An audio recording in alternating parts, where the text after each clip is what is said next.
começar agora o nosso programa Pensamento Crítico, uma produção do Instituto de Estudos Latino-Americanos da Universidade Federal de Santa Catarina. E hoje o tema será migrações. E o que seriam migrações? É justamente essa mobilidade de pessoas no mundo que saem do seu país, vão para outro.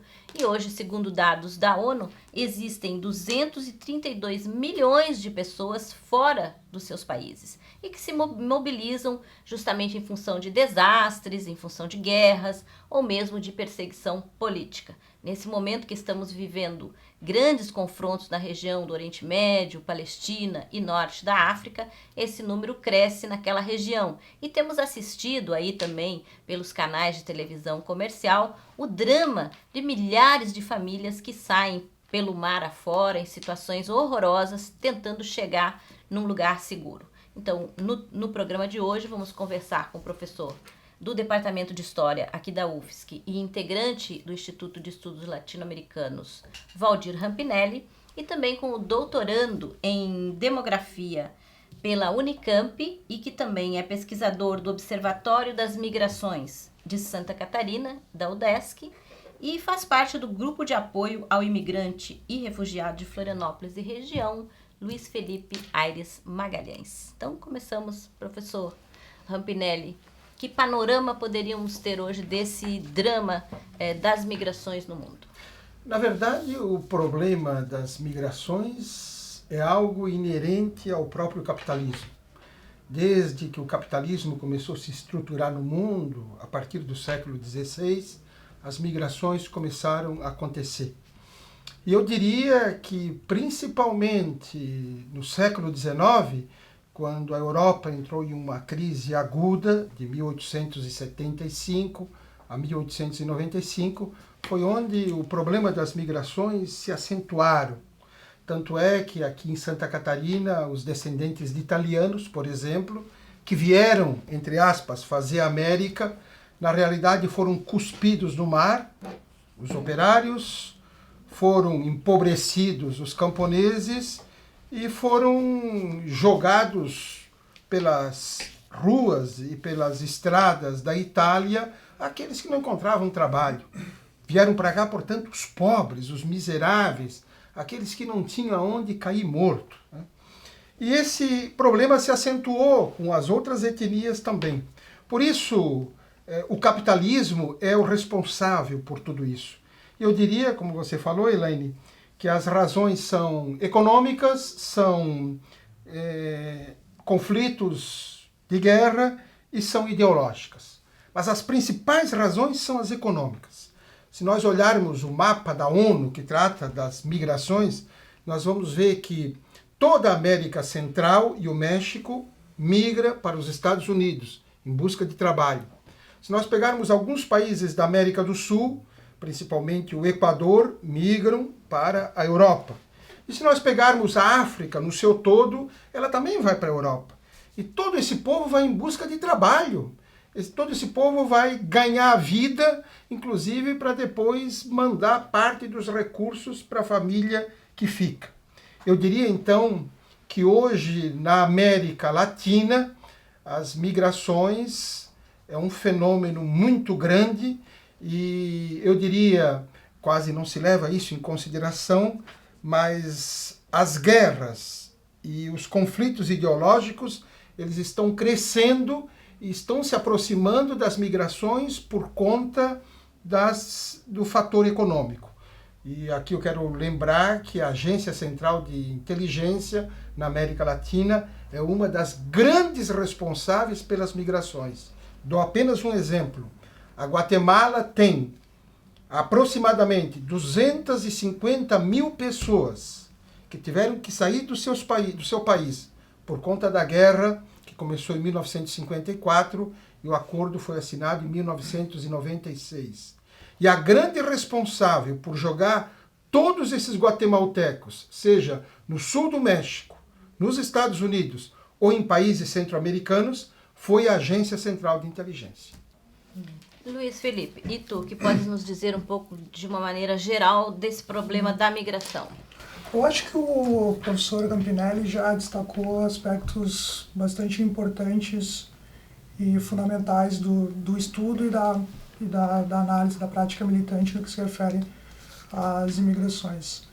Um tema essencial para a análise desse fenômeno em escala global é, como o Campanelli falou, nós temos uma grande quantidade, né, em perspectiva histórica, de pessoas migrando de ex-colônias para aqueles países que foram as metrópoles, que foram os exércitos invasores, que exerceram o papel de dominação histórica, econômico, político, ideológico nesses países coloniais. Então nós podemos citar, por exemplo, né, os fluxos tradicionais de equatorianos, de peruanos para a Espanha, de magrebinos da região do norte da África para a França, também para a Espanha, de imigrantes asiáticos e africanos para o Reino Unido, para a Inglaterra, de uma grande quantidade de países do Caribe, da América Central para os Estados Unidos.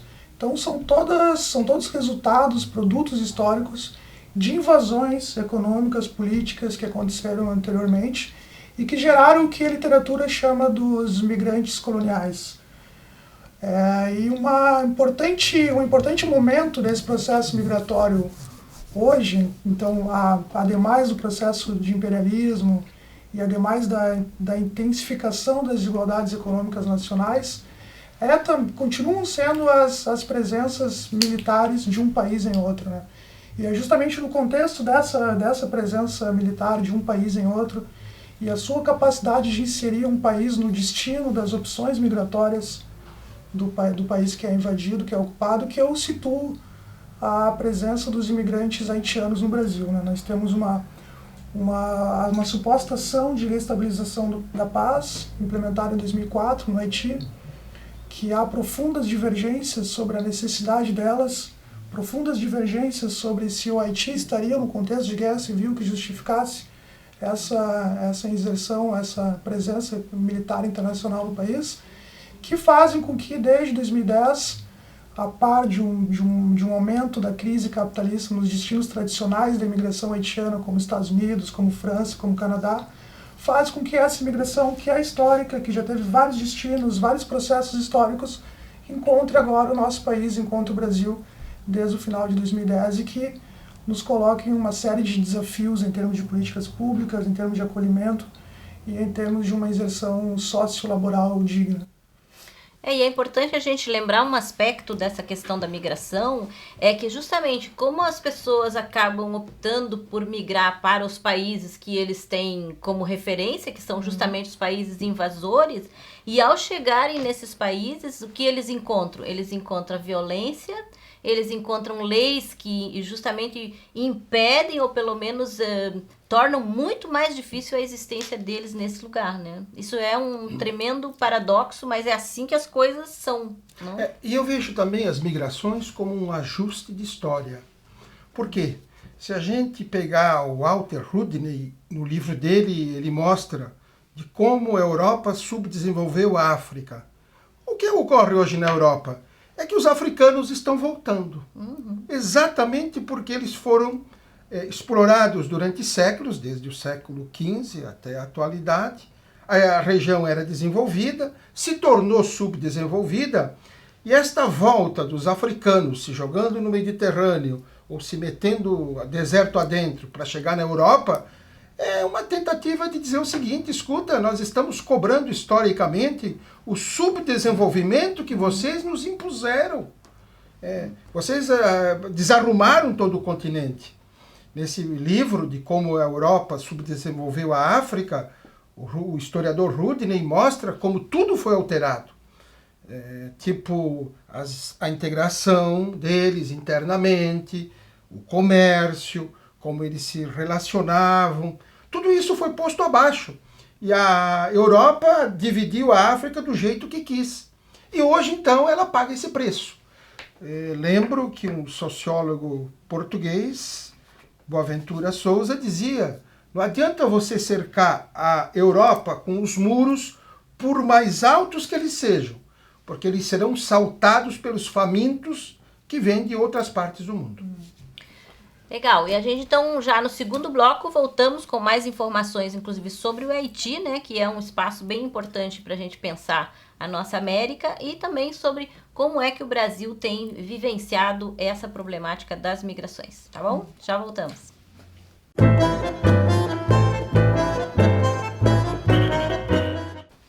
Voltamos com o programa Pensamento Crítico, uma produção do Instituto de Estudos Latino-Americanos, hoje falando sobre migrações.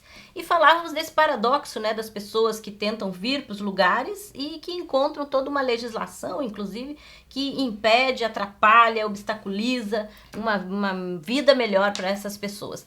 Luiz Felipe, aqui no Brasil, como é que tem sido esse processo com relação aos imigrantes haitianos e também africanos? Inicialmente é importante destacar a questão jurídica, que ela é um elemento, um fator da dinâmica migratória muito importante, né?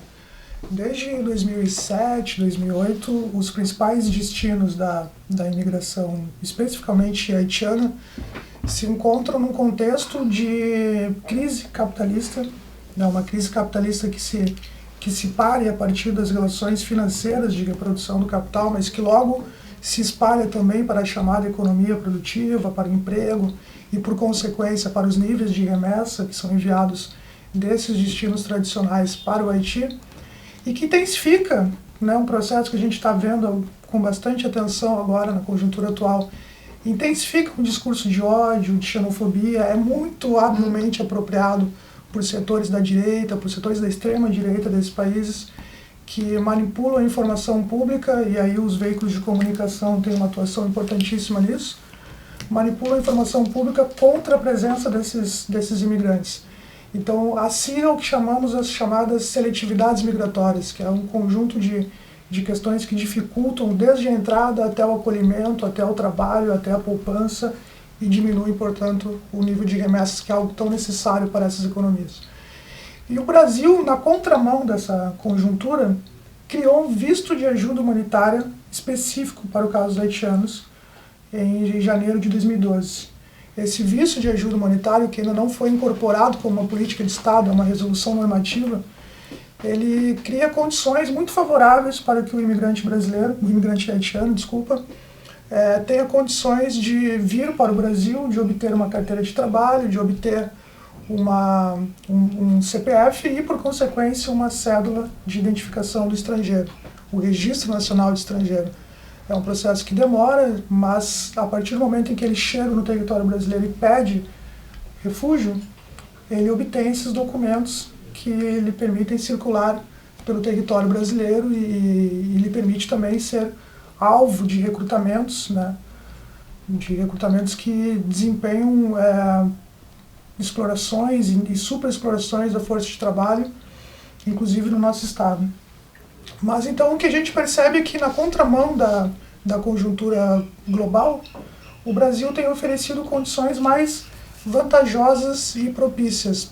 Só que essas condições elas estão no nível de política normativa, não é uma política de Estado, são resoluções que podem cair a qualquer momento, e que garantem uma facilidade de acolhimento do ponto de vista jurídico no Estado, mas não garante nos municípios e não garante no governo do Estado, não garante nas estruturas de atendimento à saúde e à educação. Então, o que a gente denuncia e luta e milita para que aconteça é que essa situação, situar o tema das migrações numa política de acolhimento dentro de uma agenda de direitos humanos, esteja também como uma política de município, uma política de Estado, e não apenas uma resolução normativa temporária que pode acabar e que pode ser revogada por um outro governo.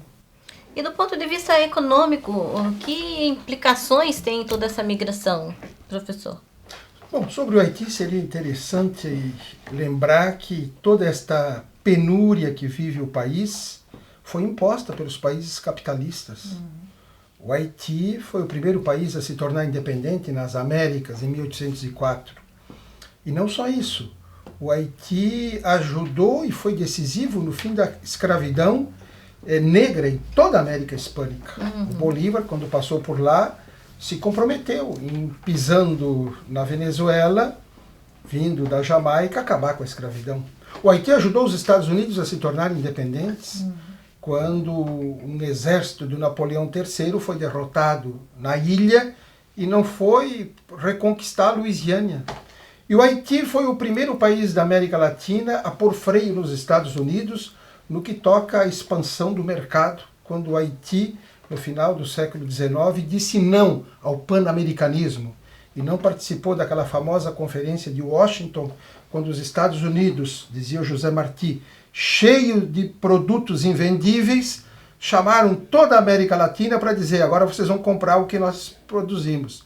E o Haiti disse, não, eu não participo de uma conferência com um país que quer me roubar uma Bahia. Então, tudo isso que o Haiti vive hoje não é uma casualidade, Felipe. É uma imposição dos países imperialistas. E eu culpo principalmente a França, no primeiro momento, e, obviamente, os Estados Unidos, posteriormente. Agora, sobre essa pergunta, Elaine, de o que implica economicamente, os empresários brasileiros estão contentes com os haitianos, porque a mão de obra é barata. E outra coisa, estão num país onde eles têm que se submeter a um regime de trabalho que, eventualmente, o brasileiro não aceita. Então, eles se submetem a todos os trabalhos, os piores possíveis. E, claro, vem muita gente qualificada de lá, mas os qualificados que vêm de lá não ocupam aqui na nossa cadeia a função que deveriam ocupar. Portanto, os senhores da construção civil, os donos de restaurante, os produtores, o agronegócio, quando dá emprego para os haitianos, não está fazendo nenhum favor, meu amigo. Eles estão explorando uma mão de obra que, por estar num outro país, numa situação de debilidade, se sujeita a qualquer trabalho. E o sonho deles é o quê? É ganhar um dinheiro, mandar para a família e, se possível, um dia voltar para o Haiti. Porque todos aqueles que migram por razões, como foi dito, ou econômicas, ou de guerras, ou de perseguição, mas o sonho é voltar à pátria, porque eles têm ligação com a sua terra. Luiz Felipe? Essa questão que o Rampinelli tratou agora, ela insere Santa Catarina no centro da superexploração da força de trabalho dos trabalhadores imigrantes no Brasil.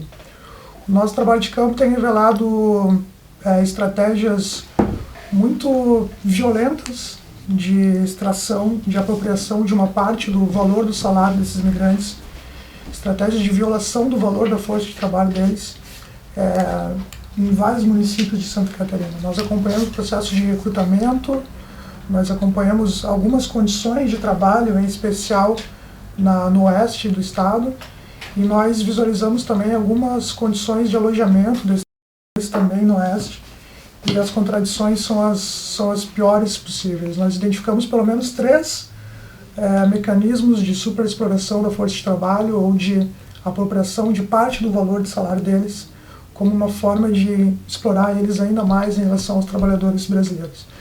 A primeira delas é, logicamente, o pagamento de um salário inferior ao salário dos trabalhadores brasileiros, com a suposta vantagem de que, abrindo mão de parte dos salários, eles teriam um alojamento de qualidade, um alojamento confortável, para que topassem trabalhar por menos. E nós acompanhamos um recrutamento em que essa promessa foi feita, e depois visualizamos as condições desse alojamento e vimos que era um alojamento precário, em condições muito ruins e, poderíamos dizer, em condições análogas à escravidão. Por quê? Havia uma série de problemas estruturais, vazamentos, 6 trabalhadores dividindo uma sala, um quarto muito pequeno, todas as reformas eram cobradas do salário deles, havia vazamentos, infiltrações, e do lado do alojamento, onde eles dormem, onde eles vivem, uma oficina mecânica trabalhando 24 horas por dia, produzindo insalubridade, produzindo barulho, produzindo condições ruins de alojamento, né? A segunda contradição, ou a segunda manifestação da superexploração da força de trabalho, é que eles são alocados preferencialmente nos trabalhos mais pesados da agroindústria. E isso, nosso trabalho de campo lá revelou que há uma alocação preferencial, uma alocação discriminatória e preferencial deles no setor da pendura que é o setor em que eles carregam os pedaços de carne e colocam na esteira, e há uma grande quantidade de doenças relacionadas ao trabalho, sobretudo nas costas e nos braços. E também uma terceira forma de superexploração, que é a realização de contratos de demissão numa língua que eles não entendem e com cláusulas em que eles abrem mão dos seus direitos trabalhistas demissionais. Isso tudo nos foi apresentado e a gente caminhou para o Ministério Público do Trabalho em Santa Catarina.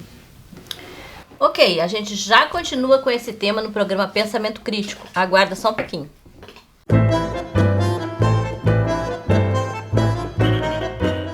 Voltamos com o programa Pensamento Crítico, uma produção do Instituto de Estudos Latino-Americanos da Universidade Federal de Santa Catarina, hoje com o tema Migrações. E eu estava vendo outro dia uma entrevista de um jornalista, aquela jornalista Amy Goodman, que é uma jornalista estadunidense muito importante, e ele comentava o quanto que esse sistema de guerra que hoje tem se apresentado e fomentado pelos Estados Unidos, Líbia, Líbano, Síria, todo esse universo aí de guerra que tem produzido um número fantástico de refugiados, o quanto isso tem gerado lucro para algumas empresas, o que ele chama de uma indústria de refugiados, que seriam os novos escravos, que é o quê? Essas pessoas que vêm refugiadas chegam nos países e eles são colocados dentro de uma espécie de centros para refugiados que funcionam como centros de concentração. E existem empresas que oferecem produtos, colchão, cama, comida, para o Estado para poder gerir todo esse pessoal. Além de um outro elemento que é que muitos desses refugiados se transformam em prisioneiros. E eles são forçados a trabalharem para empresas, né, em presídios particulares e que usam essas pessoas como mão de obra escrava. Então quer dizer que essa ideia também de migração e de refugiado, de guerra, é também uma grande indústria, né? Ah, sem dúvida. Na verdade, as pessoas quando saem do seu país em busca de trabalho em outro são migrantes que vão lá fazer uma nova terra, construir o seu bem-estar. Agora, tem muitos que fazem isto porque tem que fugir do seu próprio país por perseguição. E aí eles se tornam, então, refugiados. Se nós olharmos hoje na América Latina e também no Oriente Médio, a grande maioria de pessoas que saem são refugiados. Não são pessoas que vão só em busca de trabalho. Vão também em busca de proteção, porque estão sendo perseguidas. Eu falei antes da Guatemala, El Salvador, Honduras, poderia pôr aí Colômbia. São todos países que tem gente que vai embora, porque senão, se ficar, morre. Inclusive o jornalista Hernando Calvo Ospina, que escreveu um livro, Terrorismo de Estado na Colômbia, ele teve que ir embora para a Europa, porque se ele fica, ele morre. Ele é alguém que migrou? Não, é alguém que se refugiou. Se a gente observar, por exemplo, a cidade de Los Angeles, na Califórnia, é a terceira ou a quarta cidade com mais população mexicana no mundo. Se a gente observar Nova York, é a cidade que tem mais porto-riquenhos. Tem mais porto-riquenho em Nova York que em São Juan, que é a capital de Porto Rico, né? Então são migrantes, mas são também refugiados. A Acnur, que é um órgão da ONU que cuida dos refugiados, ela dá o dado assustador. Em 2015, no mundo nós temos uma cifra de 65 milhões de refugiados. Isso significa que em todo o mundo, no ano que passou, 65 milhões de pessoas tiveram que ir embora do seu país, né? E, claro, entre esses que vão embora, existe aí um número muito grande de jovens, quase 50%. Existe aí um número elevado de crianças, que às vezes vão embora sem pai e sem mãe. Por isso muitos morrem afogados. Aquela imagem que nós vimos do menino com a boca enterrada na areia, que com a onda que ia e vinha e cobria o corpo inerte, e que aquilo chamou a atenção do mundo, isso é o resultado do capitalismo. Não fugia o menino do socialismo, fugia do capitalismo, fugia do conflito. Então há muitas crianças que fogem também. E, claro, isso cria um problema enorme. Talvez ali na região do Oriente Médio, e toda aquela região da Ásia, a Turquia é o país que mais recebe refugiados, porque tem muitas guerras ali ao lado. E o grande responsável pelos refugiados do mundo, vamos dar o nome, se chamam Estados Unidos. Né? São eles que promovem... Do Prêmio Nobel da Paz. Claro, promovem guerras no Iraque, promovem guerras no Afeganistão, promovem guerras na Líbia. Este é o país que é o grande responsável pelos refugiados do mundo. E claro, depois então fazem campanhas para proteger os refugiados. Lembro a Rede Globo de televisão que faz Criança Esperança e obviamente trata muito mal os próprios funcionários que eles têm. Luiz, e tu comentavas também sobre essa coisa de que muitos desses migrantes acabam sendo responsáveis até pela própria economia dos países de origem, né? Como é que funciona isso aí? Com certeza.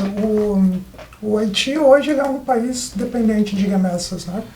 Não apenas para equilibrar o seu precário balanço de pagamentos e para tornar possível alguns investimentos do Estado em obras públicas, mas sobretudo para milhões de famílias que recebem esses recursos que são tão importantes para o consumo corrente dessas famílias. A nossa pesquisa tem revelado que nos últimos 10 anos as remessas de imigrantes para o Haiti têm oscilado entre 22% e 26% do PIB do país. Então, um em cada 4 dólares que circulam no país, 1/4 da economia do país está hoje baseada e financiada pelos recursos que chegam dos imigrantes haitianos residentes em outros países. Em especial Estados Unidos, França e agora também Brasil. Né? As estimativas existentes são de que já residam no Brasil por volta de 80 mil imigrantes haitianos e aqui no nosso estado de Santa Catarina entre 10 e 12 mil imigrantes haitianos. Então esses recursos são muito importantes para financiar não construção de casas, abertura de negócios, mas sobretudo o consumo dessas famílias. Um relatório da CEPAL do ano de 2011 definiu que de todas as formas de contágio da crise capitalista nos países de centro, na periferia, na América Latina, a principal delas para o caso do Haiti era a diminuição do nível de remessas. E é justamente por isso, né, que, num contexto de diminuição desses valores, a imigração haitiana buscou encontrar novos destinos, dentre os quais o Brasil. E a dependência, a necessidade desses recursos também faz com que esses imigrantes tenham que se subordinar e tenham que aguentar condições e relações tão precárias de trabalho, não só nos destinos tradicionais, mas também aqui no nosso estado. E Luiz, tu estiveste agora no Haiti, ficaste alguns dias lá, como é que tu, qual é a relação que tu fazes entre aquele mundo lá que as pessoas estão deixando, né, para vir e a situação em que eles se encontram aqui como migrantes? Sim, eu acho que a primeira coisa que me chamou a atenção nessa correlação entre a realidade de lá e o destino daqui é que o Brasil tem uma profunda ignorância e um profundo silêncio sobre o Haiti. Não apenas sobre os haitianos aqui, mas sobre o Haiti. Sobre o significado histórico da Revolução Haitiana, sobre o exemplo que essa revolução pode dar para os negros e para os indígenas no Brasil, e exatamente isso que faz com que ela seja um tema proibido na universidade, um tema proibido no Brasil. Eu estava na maior livraria da maior cidade do país, 3 dias antes de ir para o Haiti, e eu não encontrei nenhum livro da rica e fértil produção literária haitiana, nenhum. E eu já conhecia esses livros antes de ir, ampliei meu conhecimento sobre eles lá. E também nos guias e roteiros de viagem sobre o Caribe não há uma vírgula, não há uma página sobre o Haiti. O Haiti é um lugar proibido para os brasileiros. É um lugar proibido onde não se pode visitar. Ao chegar no país e ver todas as contradições sociais e ver também o peso, né, da presença estrangeira, da presença militar estrangeira no país, eu pude perceber que não é por falta de ONG, não é por falta de exército estrangeiro, não é por falta de projeto externo que o Haiti está na situação de um país extremamente dependente e a economia mais pobre do Ocidente. Mas é justamente por causa delas. Né? O Haiti hoje é utilizado como um país laboratório. Né? As grandes empresas, as ONGs, testam os seus gerentes, testam os seus funcionários lá. E o que o Haiti precisa é autonomia, liberdade, igualdade, justo aquelas bandeiras que Dessalines e Toussaint Louverture batalharam e dedicaram a sua vida na Revolução de 1804. Então o Brasil tem uma grande responsabilidade nisso, na medida em que o Brasil coordena a missão de restabilização da paz e que planteia uma suposta política de ajuda humanitária para o país, ele tem essa responsabilidade histórica de não conceder, mas respeitar a cidadania e a soberania do país. E muitos haitianos têm total dimensão disso, total clareza disso.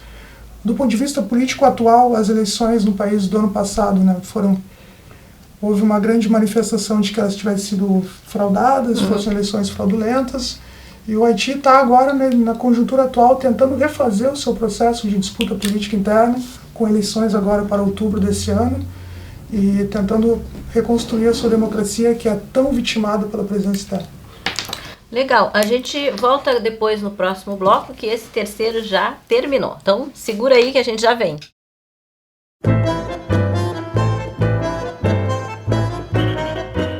Voltamos com o programa Pensamento Crítico, uma produção do Instituto de Estudos Latino-Americanos. E como é comum no último bloco, a gente sempre traz uma dica de um livro que é legal para as pessoas conhecerem aí um pouco da história da nossa América Latina. E a dica de hoje é o livro do Hernando Calvo Ospina, que já foi citado aqui pelo professor Rampinelli, é um jornalista colombiano que vive na França. E esse livro, A CIA e o Terrorismo de Estado, onde ele comenta então o papel da Central de Inteligência estadunidense em Cuba, Vietnã, Angola, Chile e Nicarágua. Esse livro foi editado pela editora Insular aqui de Florianópolis e está à disposição aí nas livrarias. É uma excelente dica de leitura, tá bom? E a gente retoma aqui então o nosso tema migrações e focando aí também um pouco no nosso estado, nos migrantes que estão chegando hoje a Santa Catarina, vindos do Haiti e também da África. O professor queria falar um pouquinho sobre o papel do Brasil no Haiti? Quando se fala em migrações e refugiados na América Latina, aparece sempre o Haiti como um dos países mais produtores de migrantes e refugiados. É bom lembrar que os Estados Unidos evitam a todo custo que os haitianos pisem em território estadunidense. Que é diferente dos cubanos, né? Claro, que também migram por conta de não quererem viver no mundo socialista. Claro. Né? Tanto é que, às vezes, o sistema de segurança estadunidense cria um cinturão de segurança ao redor do Haiti para não permitir que os haitianos cheguem lá. Enquanto isso, eles incentivam que os cubanos fujam, obviamente, levando algum avião, algum barco para causar problema político. Queria lembrar que a presença brasileira no Haiti, com soldados, a tão conhecida MINUSTAH, a partir de 2004, é um escândalo, não só para o Brasil, como para toda a América Latina. O Haiti não precisa de soldados, o Haiti precisa de professores, médicos, enfermeiros, enfim, todo tipo de profissão, e não de soldados. Quando o governo Lula criou a MINUSTAH, ele entrou na lógica do imperialismo estadunidense e era o que o Bush queria. Infelizmente, prestamos esse papel aos Estados Unidos.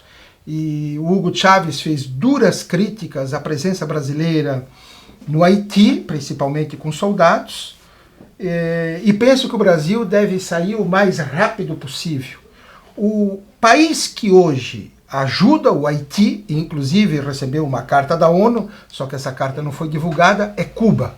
Cuba tem, em relação ao Haiti, um internacionalismo muito forte, que vem da Guerra dos 10 anos que Cuba fez contra o colonialismo espanhol, de 1868 a 1878, da qual participaram haitianos lutando ao lado de Cuba.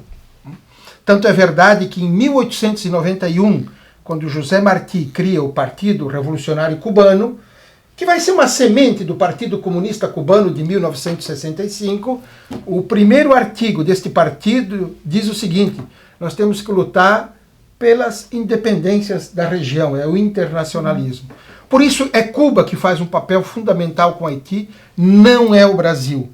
E eu diria que é tão importante esses refugiados e esses migrantes para determinados países, porque eles não só mandam remessas, mas como também resolvem problemas de governo. Governos autoritários que querem se ver livre dessas pessoas, obviamente espantam e tiram todas essas pessoas que muitas vezes são a massa crítica do próprio país. tipo, vão embora daqui, é muito importante para nós, o famoso Brasil, ame-o ou deixe-o, da ditadura militar. E do pior momento da nossa ditadura, que foi a ditadura do Garrastazu Médici.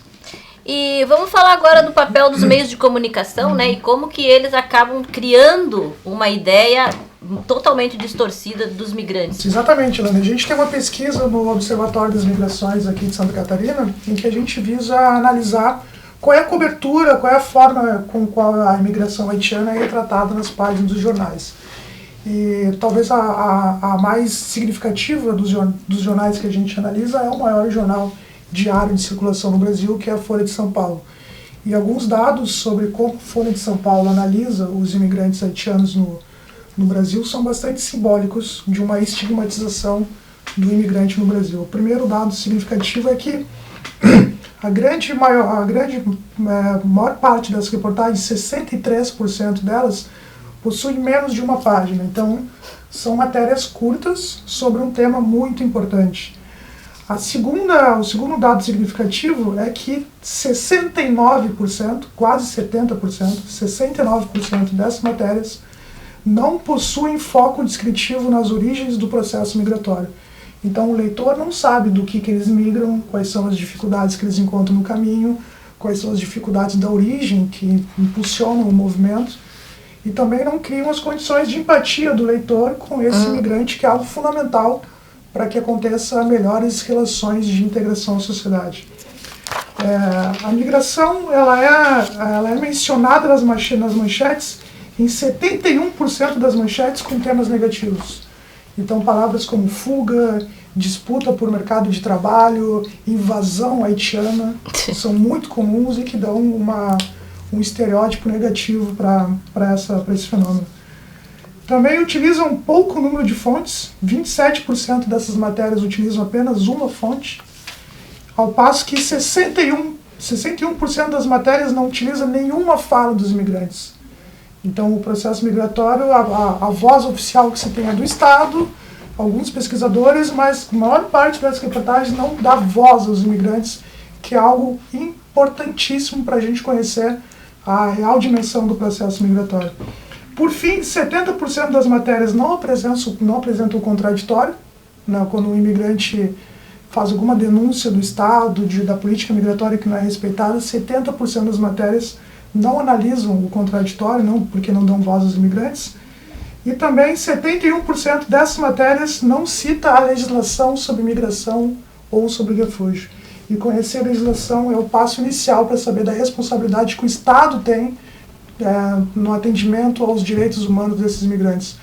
A gente analisou 108 reportagens da Folha de São Paulo, que é entre 12 de janeiro de 2010, o dia do terremoto, até 12 de janeiro de 2015. Então, um período de 5 anos, 108 reportagens sobre o tema e resultados que, a nosso juízo, reforçam a estigmatização do imigrante haitiano no Brasil.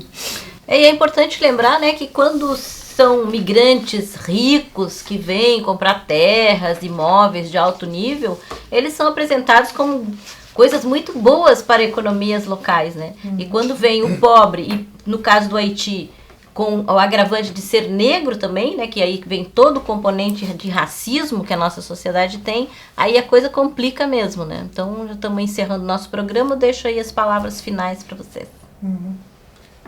Eu penso que é fundamental que um país, quando queira ajudar o migrante ou o refugiado, não ajude aqui, ajude lá na sua origem.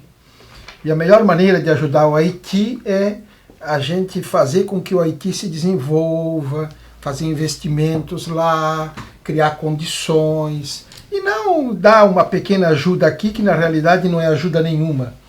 Os empresários brasileiros que empregam os haitianos estão explorando a mão de obra, estão ganhando em cima disso. Eu lembro que o José Alencar, que foi vice-presidente da República, criou, inclusive, fábricas têxteis no Haiti. É verdade. Para aproveitar a mão de obra haitiana, que é muito barata, e para o seu produto ser mais competitivo nos Estados Unidos. Isso não é ajudar o Haiti, Para você ajudar o Haiti, você tem que pagar um salário decente, o mínimo necessário, enfim. Eu penso que os países têm que fazer isso. O que faz Cuba? Luiz? Eu acho que são dois os desafios principais. O primeiro desafio é a gente romper com uma historiografia oficial no estado de Santa Catarina que dá muito valor e muita luz à imigração italiana e alemã e obstaculiza qualquer processo de organização e escamoteia e camufla a importância da presença negra, indígena e árabe no nosso estado. Acho que hoje nós temos uma tarefa de primeira importância, que é dar luz a esses novos povos migrantes, dar visibilidade, mostrar suas potencialidades do ponto de vista cultural, econômico, político, artístico, etc. Esse é o primeiro desafio que a gente tem pela frente. E o segundo desafio, precisamente, é a gente não cair nas armadilhas dos meios de comunicação, da política oficial, e transformar o diverso em adverso, transformar o diferente em adversário. Os haitianos não estão no Brasil como os senegaleses, os ganeses e os refugiados sírios para competir com os brasileiros. Eles ocupam justamente postos no mercado de trabalho que não estavam sendo ocupados, precisamente até 2014, 2015, e a sua presença aqui ela se dá no ponto de vista de que esses cidadãos têm direitos. Eles têm direitos humanos que precisam ser respeitados. Então, nesse caso, o direito à mobilidade, o direito a decidir aonde eles querem tocar a sua vida é mais importante, muito mais importante do que o direito do Estado de poder dizer quem entra e quem não entra. Então, de um lado, respeitar a sua cultura e lutar pelas melhores condições de acolhimento, e do outro lado, saber que o diverso não é adverso. Legal, e é bom lembrar também, a gente não chegou a comentar, porque também não há tempo, da presença militar ofensiva e violenta de Israel na Palestina, que também gera um fluxo muito grande de refugiados daquela região lá, onde praticamente é um campo de concentração a céu aberto, por exemplo, Gaza, e que o mundo inteiro também silencia sobre esse crime de lesa humanidade que acontece todos os dias naquela região. Então, nossa solidariedade aí a todos os povos que migram, como bem disse os nossos entrevistados aqui, muitas vezes não por seus desejos, mas porque são obrigados a sair por aí em busca de uma vida melhor. E nós voltamos então no próximo programa Pensamento Crítico do Instituto de Estudos Latino-Americanos aqui da Universidade Federal de Santa Catarina. Até lá!